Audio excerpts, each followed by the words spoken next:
This morning I convened the largest, strongest group of countries yet behind a just and lasting peace in Ukraine.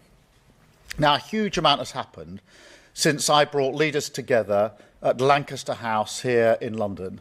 That was just 2 weeks ago. President Zelensky has shown once again, and beyond any doubt, that Ukraine is the party of peace. Volodymyr has committed to a 30-day unconditional ceasefire. But Putin is trying to delay, saying there must be a painstaking study before a ceasefire can take place. Well, the world needs action, not a study, not empty words and conditions. So my message is very clear. Sooner or later, Putin will have to come to the table. So this is the moment. Let the guns fall silent. Let the barbaric attacks on Ukraine once and for all stop and agree to a ceasefire now. And let's be clear why this is so important.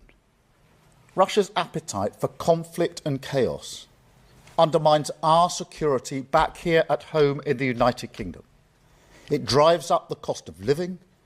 It drives up energy costs. So this matters deeply to the United Kingdom.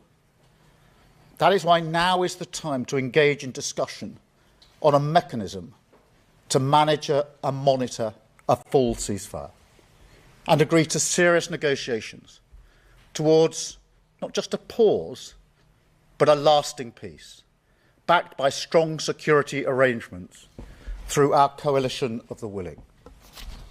And we won't sit back and wait for Putin to act. Instead, we will keep pushing forward.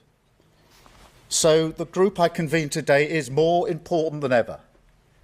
It brings together partners from across Europe, as well as Canada, Australia and New Zealand, with backing from others too, including Japan. We agreed we will keep increasing the pressure on Russia, keep the military aid flowing to Ukraine, and keep tightening the restrictions on Russia's economy to weaken Putin's war machine and bring him to the table. And we agreed to accelerate our practical work to support a potential deal. So we will now move into an operational phase.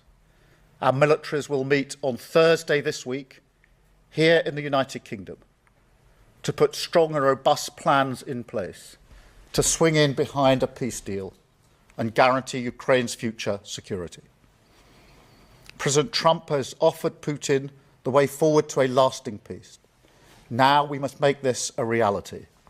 So this is the moment to keep driving towards the outcome that we want to see, to end the killing, a just and lasting peace in Ukraine, and lasting security for all of us. Thank you. I will now take some questions, starting with, I think, Hannah from the BBC. Hannah. Thank you, Prime Minister. You've said now is the time for concrete commitments. Can you give an example of a concrete commitment that has been made this morning? How many countries have indicated they might put troops on the ground, for example? And a second, if I may, you're doing all of this work on what a peacekeeping force might look like. What if Russia simply won't accept one? Well, let me start from the premise that a lot has happened, obviously, since we had the meeting at Lancaster House just under 2 weeks ago, particularly developments this week in relation to the position of Ukraine. And the group that met this morning is a bigger group than we had 2 weeks ago. There is a stronger collective resolve, and new commitments were put on the table this morning, both in relation to the coalition of the willing in terms of defending the deal, also in relation to the wider point, which is the collective defence and security of Europe. So more commitments on the table this morning, and an agreement that we now move to the operational phase, which is why the talks on Thursday, the military talks, will become the next focal point.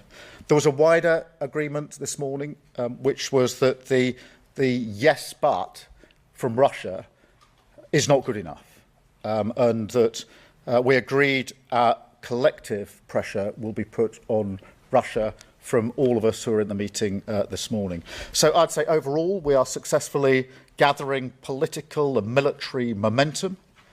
I think more widely there was an appreciation this morning that a wider argument that I've been making that goes beyond just the question of Ukraine is that Europe needs to step up in its own defence and security. And so we moved forward on that front today because some of the commitments that were made were beyond simply the coalition of the willing in relation to making sure that we can defend any deal in Ukraine if one is reached, but also a step up for the collective defence and security of Europe, which is a really important part of the argument I've been making about the era that we're now in. In terms of Russia's position, I think it's really important at this point that we put maximum pressure on Russia.